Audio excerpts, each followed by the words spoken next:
마틴 루터가 500년 전에 10월 31일 비텐베르크 궁전 교회에 95개 반박문을 붙였습니다. 이제 내일 모레가 되면 바로 그날이 됩니다. 500년 전인데 500년 전에 그 사건으로 비롯된 것은 아니지만 종교개혁이 있게 되고 그 종교개혁을 통해서 오늘의 개신교가 시작이 되었습니다. 그런데 역사가들에 의하면 이 독일에서 시작된 이 종교개혁이 마틴 루터를 통해서 이루어졌기 때문에 가능했다라고 이야기가 됩니다. 사실 종교개혁은 그 전부터 시작이 되었습니다. 그런데 그 전에 종교개혁을 했던 사람들은 다 처형이 됩니다. 왜냐하면 유명한 사람들이 종교개혁을 했기 때문에 그렇습니다. 유명한 신학자들, 알려진 사람들이 종교개혁을 했기 때문에 그때 교회 권력을 잡고 있었던 교황, 또 주변에 있던 사람들이 이 유명한 사람들, 유명한 신학자들이 계속해서 이 개혁을 일으키게 되면 큰 문제가 발생할 것을 알았기 때문에 처형을 했습니다. 죽였습니다. 아예 싹을 없앤 겁니다. 그런데 루터는 먼저 있었던 종교 개혁자들보다 유명한 사람이 아니라 무명의 신학자입니다. 대학에서 가르치는 교수였기는 한데 그러나 교황이나 또 그 주변에 있던 권력자들이 알지 못했던 무명의 교수였습니다. 무명으로 신학을 공부했던 사람이 신학교에 들어가기 전까지는 성경을 보지를 못했습니다.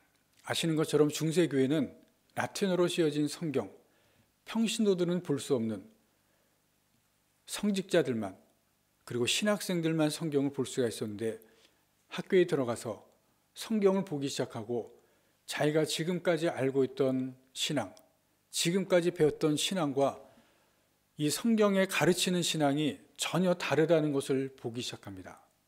그리고 성경을 연구하면서 신앙의 본질적인 부분을 발견하기 시작합니다. 내가 알았던 신앙들, 내가 배웠던 신앙들이 성경과 다른 것을 보게 됩니다. 무슨 차이냐면 전통과 성경의 충돌입니다.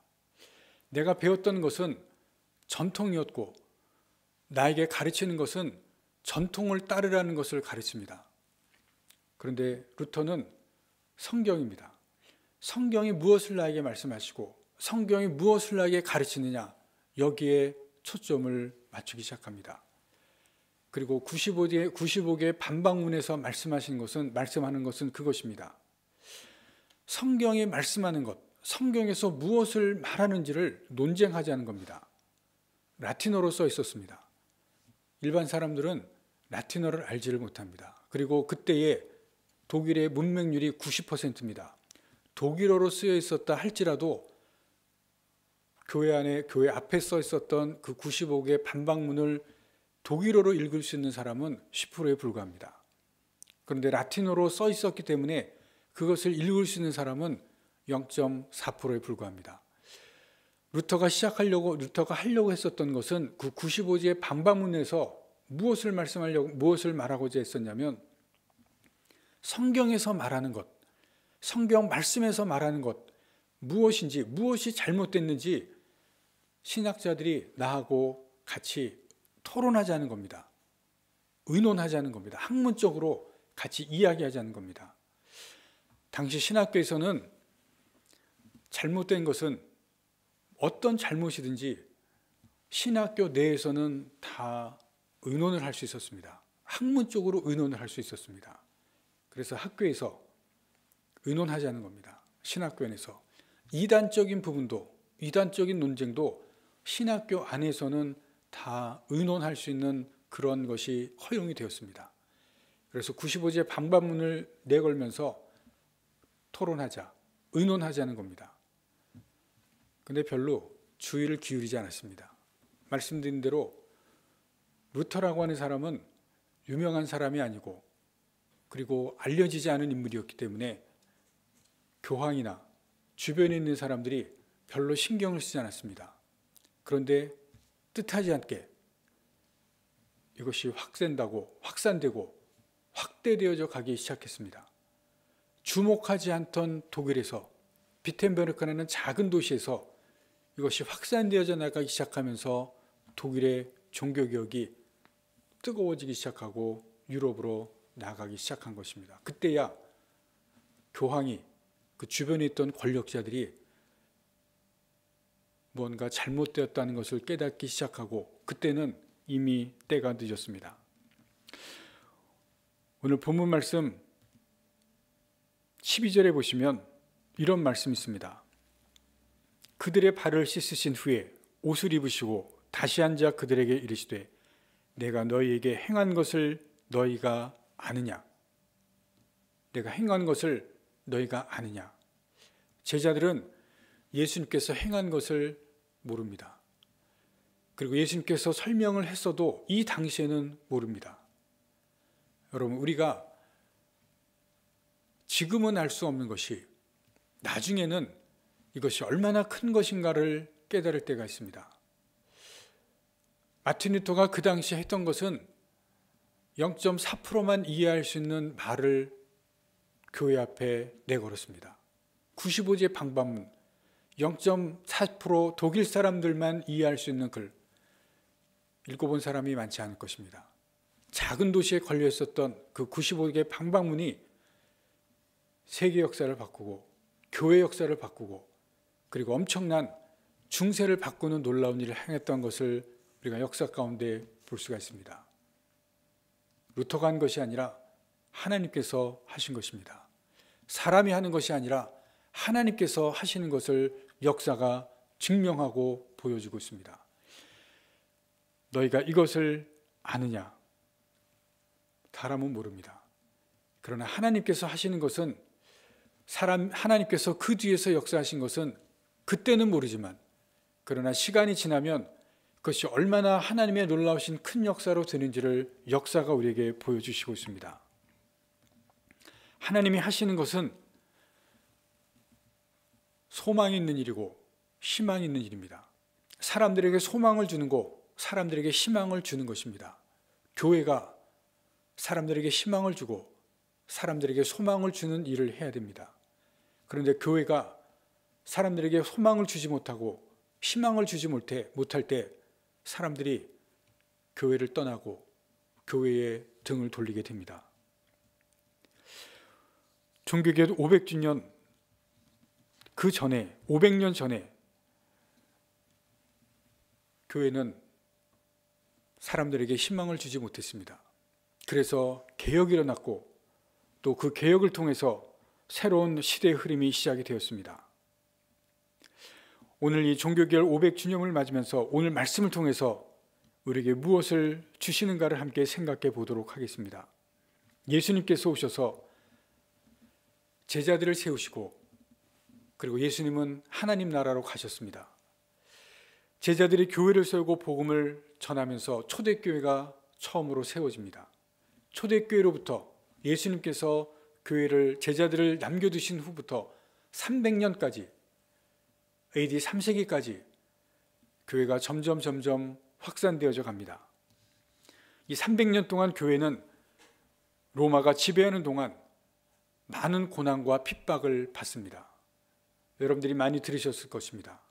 순교를 당하고 그리고 짐승들에게 죽음을 당하는 그러한 엄청난 핍박과 고난이 있습니다. 그러면서 교회가 세워져 나갑니다. 그 당시의 교회, 그 당시의 성도들 어떻게 신앙생활을 했을까? 우리가 자세한 것은 알지 못하지만 그 당시에 이 300년 동안 성도들이 또 교회가 신앙생활을 하는 동안 교회와는 상관없이 로마 사회를, 로마 시대를 지배했던 거대한 흐름이 있었습니다. 그 시대를 조명하는, 그러한 시대에 조명하는 책들이 나오고 있습니다. 그들이 이것을 의도했든지 또 의식하지 않았든지 그것을 몰랐든지 상관없이 이 300년 동안 살았던 그 당시의 로마의 사람들의 거대한 흐름, 거대한 시대적인 삶의 모습이 있었습니다. 그런데 300년 동안의 성도들, 또 300년 동안의 교회, 로마를 지배했던 그 거대한 흐름, 거대한 삶의 그 방향, 이것에 저항하면서 살았습니다. 300년 동안 살았던 그리스도인들은 로마를 지배하고 있었던 그 거대한 흐름에 저항하고 살았다고 하는 그 모습이 역사적으로 사람들이 또 학자들이 밝혀내고 있습니다. 그 당시에 로마가 살았던 사람들의 삶의 모습을 그리고 있는 것 중에 몇 가지를 봅니다. 첫 번째는 영아육입니다. 아기를 낳으면 로마인들은 그 아기들 가운데 버리기도 하고 또 아기들 가운데 키우기도 했습니다. 특별히 아기들을 버리는 중에 여자아이들을 많이 버렸다고 합니다. 이 아이를 내가 키울 것인가 키우지 않을 것인가, 선택권은 여자들보다는 남자에게 있었습니다. 가장이 자녀를 버리겠다고 결정하면 낳자마자 영아를 버렸습니다. 남자 선호 사상이 그때도 뿌리 깊이 있었기 때문에 특별히 여자아이들은 많이 버림을 당했다고 합니다. 버림을 당한 아이는 둘 중에 하나입니다. 죽거나 아니면 누군가 길에 버려진 아이를 거두면 살아나는데, 거두는 이유는 둘입니다. 하나는 노예로 삼기 위해서, 또 노예 중에서 매춘을 하기 위해서, 삿장가로 팔기 위해서. 버려진 아이를 살아서 살아남으면 비참한 삶을 살아갈 수밖에 없습니다. 대부분이 죽었다고 합니다. 로마의 일반 가정, 영아가 태어나면 남자아이는 살려두고 또 남자아이들 가운데서도 버려지는 아이가 있기는 한데 드물지만 많은 여자아이들이 버려졌습니다. 그 버림이 꺼리낌 없이 아무런 양심에 거침없이 이 영아들을 버렸습니다. 그런데 여러분, 기독교인들은 이 영아들을 버리는 것을 거부했습니다. 말씀에서, 성경 말씀에서 이 생명이 소중하다는 것을 가르치는 이 하나님의 말씀이 있기 때문에 이 당시에 이 영아들을 버리는, 아무런 가책 없이 아무런 양심에 꺼리낌 없이 버리는 이 거대한 흐름에 저항하고 거부했습니다. 철저하게 거부했습니다. 예수를 믿는 사람들, 그리스도를 믿는 사람들, 어린아이들, 태어난 아이들, 어떠한 아이든지 아이들을 버리는 것을 거부하고 아이들을 다 키웠습니다. 아이들을 버리는 것, 로마인들 중에서도 이 부분이 잘못된 것을 아는 사람들이 있었습니다. 그래서 거기에 대해서 반대하고 그렇게 하면 안 된다라는 것을 말하는 사람들이 있었지만, 그러나 적극적으로 그 부분에 대해서 행동을 하는 사람은 없었습니다. 그러나 그리스도인들은, 예수를 믿는 사람들은 행동으로 나타내고 그리고 적극적으로 아이들을 버리는 그 부분을 실천해 나갔습니다. 저항입니다. 두 번째입니다. 가정의 성적 문제입니다. 가정에서 로마인들, 남자들 이중적인 모습이 허용이 되었습니다. 허용입니다. 로마인들에게는 노예가 있습니다. 그리고 그 노예들 중에는 여자들이 있습니다. 그 여자들을 성적으로 노르개로 삼는 것이 허용이 되었습니다. 사회적인 간섭입니다. 간섭이라고 하는 것은 사회적으로 허용이 되는 부분입니다. 그래서 자기의 아내가 아닌 여자 노예들, 집안에서 여자 노예들을 성적 대상으로 삼는 것이 일반화가 되었습니다. 그런데 기독교인들은 내가 예수를 믿기로 작정하고 예수를 믿는 사람이 되었을 때는 그 주인은 여자 노예들을 건드리지 않았습니다. 신약에 보시면 사도 바울이 예수 그리스도의 사람들, 그 가정들 어떠한 모습이 되어야 하는지를 분명하게 가르치시고 있습니다. 간음에 대해서 철저하게 가르치는 사도 바울의 모습이 나오는 것을 여러분들이 보실 수가 있습니다. 내 아내 이외에는 어떠한 여자하고도 성적 관계를 가지지 않도록 가르치시고 있습니다. 이것이 초대교회부터 300년 동안의 교회의 성도들 모습 가운데 교회 안에서 철저하게 지켜져 나갑니다. 사도 바울의 말씀을 통해서 또 신약 성경의 말씀을 통해서 결혼 관계 이외에 어떠한 간음도 어떠한 성적인 부분도 허용하지를 않습니다. 그래서 예수 믿는 사람들은 이 로마 사회의 이 거대한 성적인 가정 안에서 이루어지는 이 거대한 잘못된 부분들 철저하게 저항해 나갑니다. 허용하지를 않습니다. 세 번째입니다. 교회 공동체의 계급입니다. 교회는 처음부터 다양한 사람들이 들어와서 교회를 이루었습니다. 다양한 계급이 구성원이 되었습니다. 자유인, 노예, 또 여자와 남자, 어른과 아이, 모든 사람들이 교회에 들어와서 교회 공동체를 이루어 갔습니다. 그리고 중요한 것은 그 안에서 차별이 없었습니다.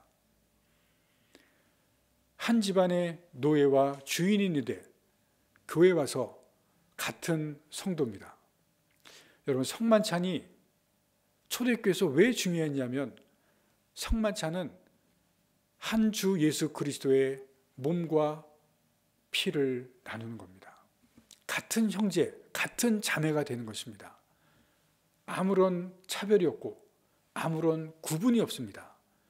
그래서 초대교회는 이 300년 동안은 성만찬을 예배와 같이 소중하게 여겼습니다. 다 한 몸 된 형제 자매입니다. 노예와 주인인데 교회에 와서 하나가 되는, 구별 없이 차별 없이 지내는 너무나 귀한 모습이 교회 안에서 이루어집니다. 그런데 2, 3세기에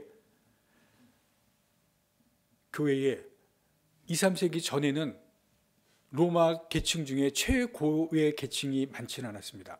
그런데 2, 3세기에 최고의 계층도 교회 안에 많이 들어오기 시작합니다. 그런데 그 최고의 계층도 교회 안에서는 동일한 형제 자매입니다. 성만찬에 참석하면서 예수 그리스도의 몸, 예수 그리스도의 피를 같이 나누면서 한 형제 자매가 됩니다. 계급의 차이가 없습니다. 여러분, 그것이 300년 동안 로마 사회 안에 있으면서, 국가 안에 있으면서 교회 공동체가 이루었던 모습입니다. 그런데 로마는 같은 계층끼리만 모입니다. 다른 계층과 교류를 하지 않습니다. 최상류 계층, 최상류 계층끼리만 모입니다. 일반인들은, 자유인들은 자유인들끼리만 모입니다. 노예는 노예끼리만 모입니다. 계층 간에 이동이 없습니다. 그런데 교회가, 교회 공동체가 모이면서 이 계층끼리만 모이는, 계층 사회끼리만 교류하는 그 모습을 깨뜨립니다. 로마 사회의 그러한 모임의 흐름을, 계층끼리만 모이는 것을, 차별과 구별을 깨뜨려 나가는, 사회를 저항하는 모습이 교회 안에서 있게 됩니다. 교회 처음 300년, 시대를 지배하고 삶을 지배해 나갔던 그 거대한 흐름의 방향에 저항하는 모습을 시대 가운데, 역사 가운데, 그리스도인의 모습 가운데서 보여주고 있습니다. 그리고 그 바탕은 성경입니다. 성경의 말씀이 있기 때문에, 성경의 말씀에 있기 때문에 성경의 말씀대로 300년 동안의 로마 시대의 그 거대한 흐름에, 거대한 삶의 방향에 저항해 나가는 그리스도인들의 모습을 보여주고 있습니다. 말씀 위에서 삶을 구체적인 행동으로 옮겨갔던 모습이 역사 가운데서 보여줍니다.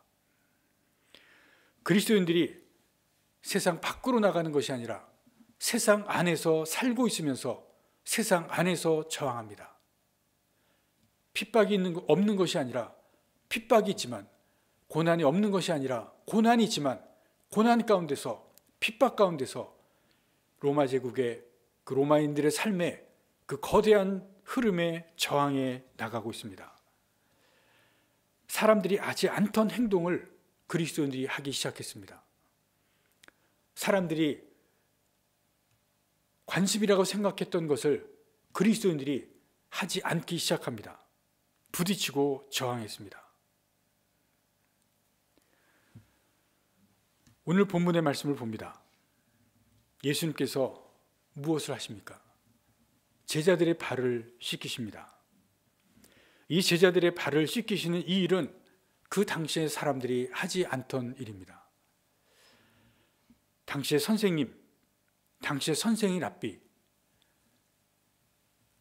제자들의 발을 씻어주지 않았습니다. 이 일은 종들이 했던 일이기 때문에 그렇습니다.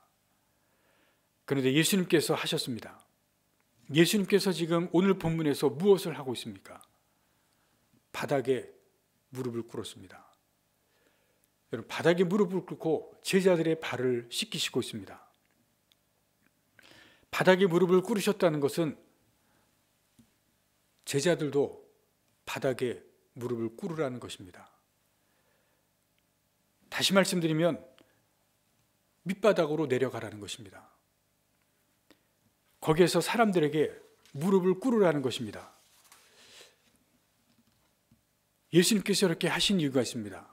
왜냐하면 제자들이 이 세족식을 하기 전에 위로 올라갔기 때문에 그렇습니다.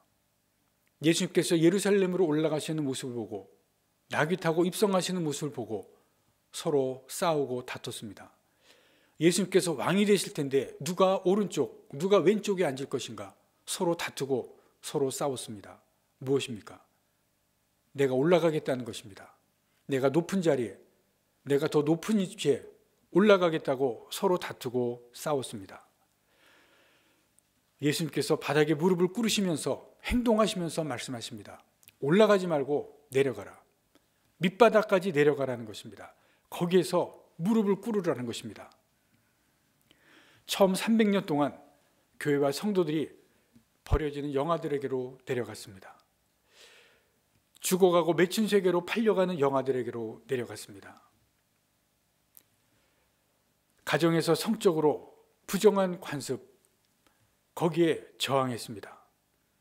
예수 믿는 가정에서 그 관습 때문에 성적으로 학대받는 노예들, 그들의 고통을 없앴습니다. 교회 공동체는 모든 계급을 차별 없이 되어 있습니다. 노예와 여자들 동등하게 대우하면서 예수님께서 한 형제, 한 자매로 사랑으로 그들을 대하는 그 모습으로 그 당시의 성도들이 되어 있습니다. 말씀드린 대로 오늘이 종교개혁 500주년 기념 주일입니다. 루터가 종교개혁을 하면서 분명히 세운 목표 3가지, 오직 성경, 오직 은혜, 오직 믿음입니다.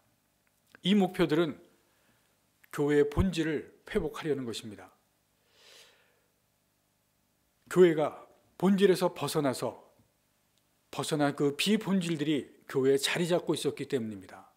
그 비본질들을 다시 제거하고 본질의 자리에 위치하려고 루터가 종교개혁을 시작을 했습니다. 개혁의 대상들이 된 것, 성직자들입니다. 교회 높은 자리에 있던 사람들이 개혁의 대상들이 되었습니다. 성직자들이 말씀과 성경보다 전통을 교회 위에 올려놓았습니다. 성직자들이 돈과 자기 이익을 은혜보다 더 위에 올려놓았습니다. 오직 은혜로 구원받는 것이 아니라 사람들의 공로, 사람들의 행위로 구원받는다고 했습니다. 그 행위와 공로에서 더 나아가서 돈으로 면죄부를 사면 연옥에서 영혼이 천국으로 올라간다고 했습니다. 여러분, 성직자들이 교회의 권력, 교회의 돈과 재물을 독점을 했습니다. 말씀을 독점을 했습니다. 여러분, 이 독점적인 지배, 여러분 이것이 무엇인지를 잘 보시기를 바랍니다. 오늘 말씀에 비추어서 제자들이 했던 것처럼 올라가는 것입니다. 올라가서 내가 가질 것을 가지고 누릴 것을 누리겠다는 것입니다. 예수님께서는 제자들에게 내려가라고 하는데, 무릎을 꿇고 아래 서라고 하는데, 지금 중세에서 하나님의 종들이, 성직자들이 올라가서 누릴 것을 누리는 모습을 보였습니다. 그래서 루터가 권력자들의 기독교를 깨뜨리고 성직자들의 권위를 깨뜨리고 그리고 그들이 가졌던 것을 깨뜨린 것입니다. 중세교회에서 성직자들에게 저항하고 교회에 저항했습니다. 성직자들이 가지고 있던 성경을 사람들에게로 가지고 내려왔습니다. 성직자들이 독점했던 그 성경을 사람들에게로 다시 가지고 내려와서 사람들이 보게 했습니다. 성직자들이 가지고 누렸던 부와 권력, 그것을 깨뜨려서 일반 사람들에게로 가지고 온 게 한 것입니다. 성직자들의 그 제사장직, 만인들이 같이 누도록 만인 제사장설을 주장합니다. 상상도 할 수 없는 이 만인 제사장설, 성직자들만 누리는 것이 아니라 모두가 제사장이라고 하는 이 주장을 하게 된 것입니다. 위에 집중된 권력, 아래로, 바닥으로 가지고 내려왔습니다. 그 당시에 중세시대에 그 커다란 흐름, 위로 집중된, 권력으로 집중된 그 흐름을 루터가 그리고 종교개혁자들이 저항해 나간 것을 보실 수 있기를 바랍니다. 저항이라고 하는 단어에는 전투적인 성향, 그리고 강력한 힘을 떠오르게 하는 그러한 단어의 성향을 보게 됩니다. 그러나 루터의 저항 밑에는 전혀 다른 요소가 있습니다. 거기에는 사랑이라고 하는 요소가 있는 것을 놓치지 말고 보실 수 있기를 바랍니다. 하나님의 사랑. 여러분, 어떤 것을 바꾸고 어떤 것을 개혁할 때는 이 강력한 힘으로 바꿀 수 있다라고 생각을 하실 수가 있습니다. 그러나 바꾸는 것은 힘으로 바꾸는 것이 아닙니다. 하나님의 사랑이, 예수님의 사랑이 결국은 흐름을 바꾸고 사람을 바꾸고 역사를 바꾸어 나가게 됩니다. 마틴 루터가 이런 말을 했습니다. 정말 하나님을 그리기 원하십니까? 그러면 사랑을 그리십시오. 사랑을 그리면 하나님이 그려집니다. 여러분, 마틴 루터는 그 개혁을 해나갈 때 힘으로만 한 것이 아닙니다. 그 바탕에는 하나님의 사랑이 있다는 것을, 예수님의 사랑이 있다는 것을 우리가 분명히 놓치지 말고 봐야 됩니다. 500년 전에 새로운 믿음을 가지고 살았던 사람들, 프로테스탄트라고 합니다. 프로테스탄트는 프로테스트 하는 사람들입니다. 저항하는 사람들입니다. 무엇을 저항했냐면 본질이 아닌 것에 저항을 했습니다. 비본질적인 것에 저항했습니다. 본질이 아닌 것이 본질적인 것처럼 하는 것, 행세하는 것, 거기에서 저항하는 것입니다. 본질의 자리에 회복하려고 저항하는 사람들, 프로테스탄트라고 했습니다. 우리가 이 자리에 있는 사람들이 프로테스탄트의 후예들입니다. 오늘 우리가 우리 시대에 무엇을 개혁해야 할 것입니까? 오늘 우리 시대에 개혁해야 할 것은 무엇인가? 답을 찾으려면 세상 사람들이 하는 것을 봐야 됩니다. 세상 사람들이 가는 방향을 봐야 됩니다. 처음 교회 300년, 그리고 종교개혁 시대의 사람들, 그 시대 사람들이 가는 방향, 그 시대 사람들이 하는 것, 거기에 저항을 했습니다. 오늘 이 시대는, 또 오늘 이 시대의 사람들 무엇을 하고 있는가? 그 시대 첫 번째는 돈입니다. 재물입니다. 여러분, 사람들이 먹을 것을 좋아합니다. 여러분들 각자도 좋아하는 먹을 것이 있을 것입니다. 먹을 것을 많이 먹으면 배가 부릅니다. 더 먹으러 가면 안 먹겠다고, 더 먹지 못한다고 사양을 합니다. 운동을 좋아하는 사람도 있을 것입니다. 운동을 한참 하면 그만하겠다고 생각을 합니다. 더 이상 하지를 못합니다. 그런데 돈을 가진 만큼 가진 사람도 돈을 주면 또 받습니다. 돈을 얼마나 가졌든지 그 많이 가진 돈이 있는 사람도 돈을 주면 또 받습니다. 여러분, 돈은 무한하게 가지려고 합니다. 다른 것은 내가 가질 만큼 가지면, 아무리 좋아해도 내가 얻을 만큼 얻으면 한계가 있습니다. 그러나 돈은 무한히 가지려고 합니다. 그것은 돈이 오늘 이 시대에는 필요한 것이 아니라 그 수준을 넘어섰다는 것입니다. 돈은 가공한 위력을 가진 것이 되었습니다. 어느 누구도 이것을 오늘 이 시대에 부인할 수가 없습니다. 그것이 신의 자리에 앉았고 신처럼 대접을 받고 있습니다. 우리들이 돈에 대한 마음에 저항해야 됩니다. 돈을 대하는 태도와 돈을 대하는 삶에 대해서 오늘 이 시대에 우리가 저항해야 됩니다. 이 저항이 사회에 나가서, 거리에 나가서 사람들이 모여서 하는 그러한 저항이 아니라 내가 사는 삶의 자리에서, 내가 사는 일상에서 저항하는 그러한 저항이 되어야 됩니다. 이 시대의 사람들이 돈을 사랑하고 돈을 신의 자리에 올려놓는 이 시대의 흐름, 여러분 그 흐름에 저항해 나가야 됩니다. 우리가 하나님만을 사랑하면, 하나님만을 섬기면 하나님께서 책임을 지시고 또 그렇게 책임지신다는 것을 믿고 나가시기를 바랍니다. 이 시대 사람들이 돈 없이 사는 시대 풍조, 여러분 그것에 저항해야 됩니다. 프로테스탄트, 우리가 그 후예들입니다. 우리가 다른 것도 저항할 것이 많지만 여러분 이 돈에 대한 이 부분에 저항하시는 여러분들이 되기를 바랍니다. 돈이 필요한 것은 인정하지만 돈 없이 못 사는 것이 아니라 하나님 없이 못 사는 삶을 우리가 살아가실 수 있기를 바랍니다. 하나님께서 그 삶을 살면 반드시 책임을 지실 것입니다.